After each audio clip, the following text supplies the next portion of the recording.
Hi ನಮಸ್ಕಾರ ಸ್ನೇಹಿತರೆ, ಸವಿಸ್ ಫುಡ್ಗೆ ಸ್ವಾಗತ. ಸವಿಸ್ ಫುಡ್ನ ಈ ದಿನದ special recipe cashew nuts butter chicken. Cashew nuts butter chicken ಮಾಡೋದನ್ನು ಹೇಗೆ ಅಂತ ನಾನು ನಿಮಗೆ ಹೇಳ್ಕೊಡ್ತಾ ಇದ್ದೀನಿ. ಹೇಳ್ಕೊಡೋದಕ್ಕಿಂತ ಮುಂಚಿತವಾಗಿ ನಮ್ಮ ಚಾನಲ್ನ ಇನ್ನೂ ತನಕ ಯಾರು ಸಬ್ಸ್ಕ್ರೈಬ್ ಮಾಡಿಲ್ವೋ ಈ ಕೂಡಲೇ ಸಬ್ಸ್ಕ್ರೈಬ್ ಮಾಡಿ, ಪಕ್ಕಕ್ಕೆ ಕಾಣುವಂಥ ಬೆಲ್ ಐಕನ್ನ ಈ ಕೂಡಲೇ ಕ್ಲಿಕ್ ಮಾಡಿ. ಬನ್ನಿ ಹಾಗಾದರೆ ನೋಡೋಣ ಇದಕ್ಕೆ ಬೇಕಾಗಿರತಕ್ಕಂಥ ಇಂಗ್ರೀಡಿಯೆಂಟ್ಸ್ನ ಏನು, ಯಾವಾಗ, ಯಾವ ರೀತಿ ಹಾಕಬೇಕು ಅನ್ನೋದನ್ನು ನಾನು ನಿಮಗೆ ತೋರಿಸ್ಕೊಡ್ತಾ ಇದ್ದೀನಿ.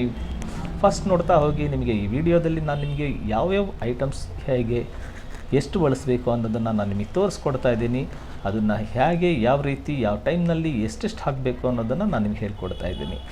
ಬನ್ನಿ, ಇದಕ್ಕೆ ನಾನು ತೊಗೊಂಡಿರ್ತಕ್ಕಂಥ ಒಂದು ಚಿಕನ್ ಎಷ್ಟು ಅಂತ ಹೇಳಿದರೆ 1/2 ಕಿಲೋ ಅಷ್ಟೇ ನಾನು ಚಿಕನ್ ತೊಗೊಂಡಿದ್ದೀನಿ. 1/2 ಕಿಲೋಗೆ ಬೇಕಾಗಿರತಕ್ಕಂಥ ಇಂಗ್ರೀಡಿಯೆಂಟ್ಸ್ ಇಲ್ಲಿದೆ. ಒಂದು ಬಾಲ್ಸ್ ತೊಗೊಳ್ಳಿ. ಒಂದು ಬಾಲ್ಸಿಗೆ ಚಿಟಿಕೆ ಅರಿಶಿನ, ಅದಕ್ಕೆ ಸ್ವಲ್ಪ ಖಾರ ಪುಡಿ 1 teaspoon or 1.5 teaspoon ಅಚ್ಕಾರ್ ಪುಡಿ ಹಾಕಿ.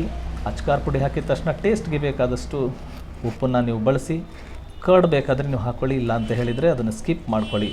ಇದನ್ನು ನಾವು ಚೆನ್ನಾಗಿ ಕಲಸಿ, ಅದನ್ನು ಕಲಿಸ್ತಾ ಒಂದು ಹಾಫ್ ಆನ್ ಅವರ್ ನಾವೇನು ಮಾಡಬೇಕು ಅಂತ ಹೇಳಿದರೆ ಇದನ್ನು ಮ್ಯಾರಿನೇಟ್ ಮಾಡಬೇಕು. ಫಸ್ಟ್ ಮ್ಯಾರಿನೇಟ್ ನಂತರ ಏನು ಮಾಡಬೇಕು ಅಂತ ಹೇಳಿದರೆ, ನಾವು ಫಸ್ಟು ಅದಕ್ಕಿಂತ ಮುಂಚಿತವಾಗಿ ಒಂದು ಕಡಾಯಿ ತೊಗೊಳೋಣ. ಒಂದು ಕಡಾಯಿ ತೊಗೊಂಡು ಅದಕ್ಕೆ 1 ಟೀ ಸ್ಪೂನು ಬಟರ್ ಹಾಕೋಣ. ಬಟರ್ ಆದಷ್ಟು ನೀವು ದೇಸಿ ತುಪ್ಪ ಹಾಕಿದರೆ ಚೆನ್ನಾಗೆ. ನಾನು ಮನೇಲಿ ಮಾಡಿರ್ತಕ್ಕಂಥ ತುಪ್ಪನೇ ನಾನು ಹಾಕ್ಕೊಂಡಿದ್ದೀನಿ.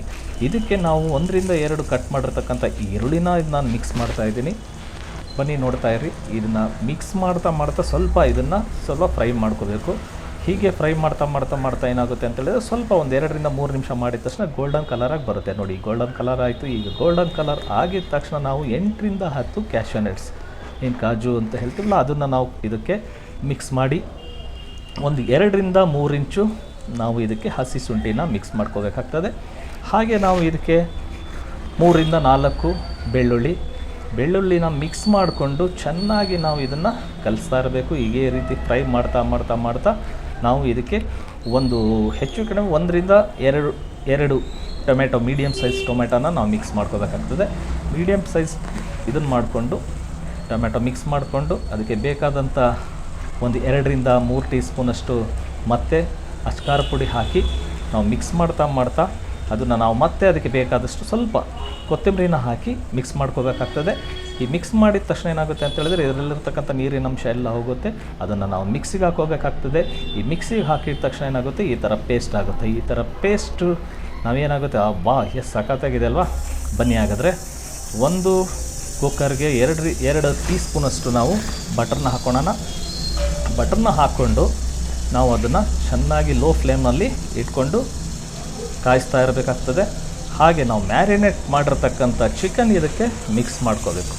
ಮಿಕ್ಸ್ ಮಾಡಿಕೊಂಡು ಅದನ್ನು ನಾವು ಚೆನ್ನಾಗಿ ಕಲಿಸ್ತಾ ಇರಬೇಕಾಗ್ತದೆ. ಹೀಗೆ ಚೆನ್ನಾಗಿ ಕಲಿಸಿ ಅದರಲ್ಲಿ ಚಿಕನ್ನಲ್ಲಿ ನೀರೇನಿರುತ್ತಲ್ಲ, ನೀರಿನ ಅಂಶ ಅದನ್ನೆಲ್ಲ ಬಿಟ್ಕೊಂಡು ಆ ಬೆಣ್ಣೆ ಏನಿದೆ ಅಂತ ಹೇಳಿದರೆ ಆ ಚಿಕನ್ನಲ್ಲಿ ಪೂರ್ತಿ ಮಿಕ್ಸ್ ಆಗೋವರೆಗೂ ನಾವು ಕಲಿಸ್ತಾ ಇರಬೇಕು. ಹಾಗೆ ಅದಕ್ಕೆ ನಾವು ಕೊರಿಯಾಂಡರ್ ಪೌಡರ್ 1 ರಿಂದ 1.5 ಸ್ಪೂನಷ್ಟು ನಾವು ಧನಿ ಪೌಡರ್ನ ಹಾಕ್ತಾಯಿದ್ದೀನಿ. ಅದರ ಜೊತೆಗೆ 1/2 ಟೀ ಸ್ಪೂನಷ್ಟು ಗರಂ ಮಸಾಲ ಹಾಕ್ತಾಯಿದ್ದೀನಿ. ಇದು ಮನೇಲಿ ಮಾಡಿರ್ತಕ್ಕಂಥ ಗರಂ ಮಸಾಲ.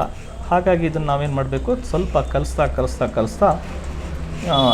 ಒಂದು ಸ್ವಲ್ಪ ಪ್ಲೇಟ್ನಲ್ಲಿ 5 ರಿಂದ 10 ನಿಮಿಷ ನಾವು ಇದನ್ನು ಹಾಗೆ ಬಿಸಿ ಇಡಬೇಕು. ಬಿಸಿ ಇಟ್ಟ ತಕ್ಷಣ ಏನಾಗುತ್ತೆ ಅಂತ ಹೇಳಿದ್ರೆ ತೆಗಿಬೇಕಾಗ್ತದೆ. ತೆಗಿದ ತಕ್ಷಣ ನೋಡಿದ್ರಲ್ಲ, ಇದು ಹಾಗೆ ತಿನ್ನಲಿಕ್ಕೆ ಸಿಕ್ಕಾಪಟ್ಟೆ ಚೆನ್ನಾಗಿರುತ್ತೆ.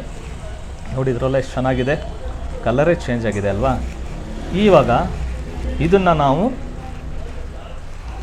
ಮಿಕ್ಸಿ ಮಾಡ್ಕೊಂಡಿದ್ವಲ್ಲ ಆ ಪೇಸ್ಟ್ ಇದರಲ್ಲಿ ನಾವು ಮಿಕ್ಸ್ ಮಾಡ್ಕೋಬೇಕಾಗ್ತದೆ. ಮಿಕ್ಸ್ ಮಾಡಿಕೊಂಡು ಹೀಗೆ ಕಲಿಸ್ತಾ ಇರಬೇಕು. ಹೀಗೆ ಆ ಮಸಾಲೆಯಲ್ಲಿ ಏನು ಉಳಿದಿರುತ್ತಲ್ಲ ಅದಕ್ಕೆ ನೀರನ್ನ ಮಿಕ್ಸ್ ಮಾಡಿಕೊಂಡು ನಾವು ಕಲಿಸ್ತಾ ಇರಬೇಕಾಗ್ತದೆ. ನಾನು ಸ್ವಲ್ಪ ಗ್ರೇವಿ ಕಡಿಮೆ ಮಾಡ್ತಿದ್ದೀನಿ. ಗ್ರೇವಿ ಜಾಸ್ತಿ ಬೇಕು ಅಂತ ಹೇಳಿದ್ರೆ ನೀವು ಹೆಚ್ಚು ಕಡಿಮೆ 1 ರಿಂದ 1.5 ಗ್ಲಾಸಷ್ಟು ನಾವು ನೀರನ್ನು ನಾವು ಇದಕ್ಕೆ ಮಿಕ್ಸ್ ಮಾಡ್ಕೋಬೋದು. ಮಿಕ್ಸ್ ಮಾಡಿಕೊಂಡು ನಾವು ಹೆಚ್ಚು ಕಡಿಮೆ 2 ವಿಸಲ್ ಆಗೋಷ್ಟು ನಾವೇನು ಮಾಡಬೇಕಾಗ್ತದೆ, ಕುಕ್ಕರ್ನ 2 ವಿಸಲ್ ಆಗೋ ತನಕ ನಾವು ಬಿಡೋಣ. ಬನ್ನಿ, ನೋಡಿದ್ರಲ್ವಾ 2 ವಿಸಲ್ ಆಯಿತು. ನೋಡಿ 2 ವಿಸಲ್ ಆಗಿದೆ. ಇವಾಗ ಬನ್ನಿ ತೆಗೆಯೋಣ. ನೋಡಿದ್ರಲ್ಲ, ಕಲರ್ ಏಕ್ದಮ್ ಚೇಂಜ್ ಆಗಿದೆ. ವೈಬ್ರೆಂಟ್ ಕಲರ್ ಆಗಿದೆ. ರಿಚ್ ಆ್ಯಂಡ್ ಕ್ರೀಮಿ ಆಗಿ ಕ್ಯಾಶ್ಯೂ ನಟ್ಸ್ ಬಟರ್ ಚಿಕನ್ ತಯಾರಾಗಿದೆ. ಬನ್ನಿ ಹಾಗಾದರೆ ಇದನ್ನು ಸವಿಯೋಣ. ಬಿಸಿಯಾಗಿ ತಿಂದರೆ ಚೆನ್ನಾಗೆ.